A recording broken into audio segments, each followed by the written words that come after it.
So I'm here with the Shadow Housing Secretary, Kevin Hollinrake. So, Kevin, what do you think the house building target should be? Well, obviously the target now is 1.5 million. In our manifesto, of course, and our redundant manifesto, it said 1.6 million. So we were always ambitious in housing. We did deliver on our targets, whatever anybody tells you, 1 million last Parliament.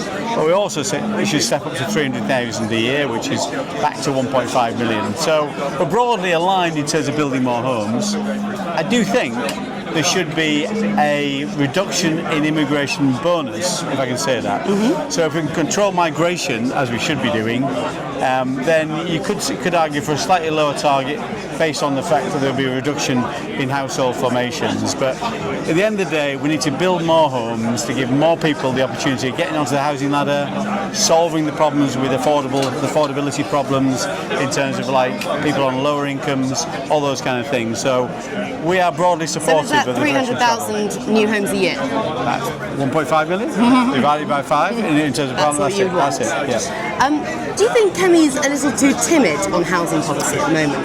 No, I don't. Interesting to say that. I've had lots of conversations about Kemi. It's fair to say in the last Parliament we got a kind of rearguard action from some of our own side about things like housing targets. But Kemi's been very clear. I'm very pro house building, very yes in my backyard, very build, baby build. How come Kemi's not here tonight then? I do assume actually she might be, Kemi's probably the busiest person in Parliament, I think, so she'll probably have something else on, but she's very pro house building. Everything I've done has been very clear message to our side and been fully supported by Kemi that we're pro house building, pro young people, pro opportunity, pro optimism. So all those things tied together. So what message do you have for those NIMBY Tory MPs? For example, Shadow Home Secretary Chris Philp is often boasting on social media about how he's blocked recent housing projects. I honestly can't speak for Chris Philp. He has never said to me, come to me and said, I want to build fewer homes. Chris is a business person. He believes a young business person as well. He believes in the things I believe in too, which is the opportunity for people. You're not going to create the opportunities for young people. I'm going to open my speech tonight, as I've opened it so many times before. If you don't welcome young people into the village, they'll burn it down just to feel it's warm. Yeah. And that's about opportunity, but it's also about faith in the capitalist system. And people won't believe in capitalism if they can't accumulate capital. That's the key message. So, and buying a house is very much part of that. So when do you think we might be able to see a bit more of a concrete housing policy plan from Kemi?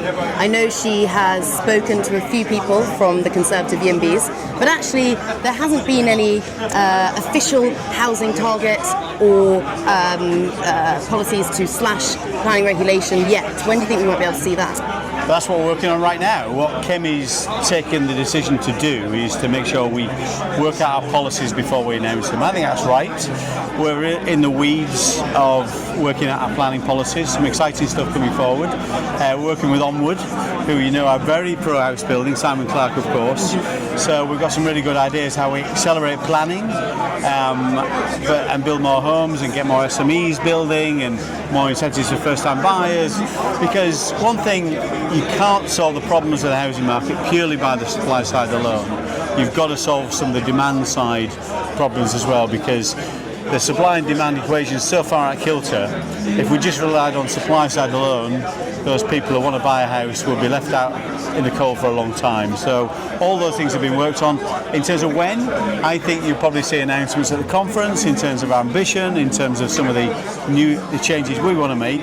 If people are watching carefully, lots of amendments we put down in terms of in the planning bill that we'll be putting down again in the planning bill as it goes through the Lords, some of which indeed are maybe contained in some of the stuff that the Conservative YIMBY group are promoting. Many of the Labour government, actually the Labour cabinet, being NIMBYs, because they might want to build more homes, they just don't want to build it where they are. And that's a classic NIMBY. Classic hypocrisy. Exactly. We call it Labour growth gaslighting at Giro Folksblog. Well, there you go. So well put. Well, thank you very much. Pleasure.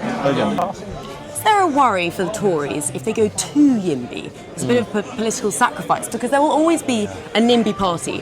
Might they lose votes in the south, for example, to the Lib Dems and the Greens? It's a really good question. Obviously, that's what's driven a lot of the the conservative NIMBYism which we've seen over recent years, and which undoubtedly still persists in corners of the party.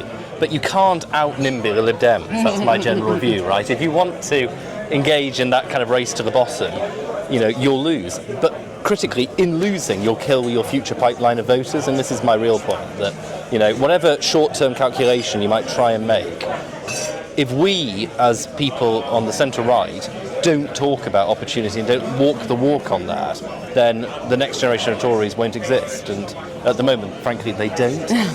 We are in an existential crisis, and the only way to fix that is by, going back to our roots.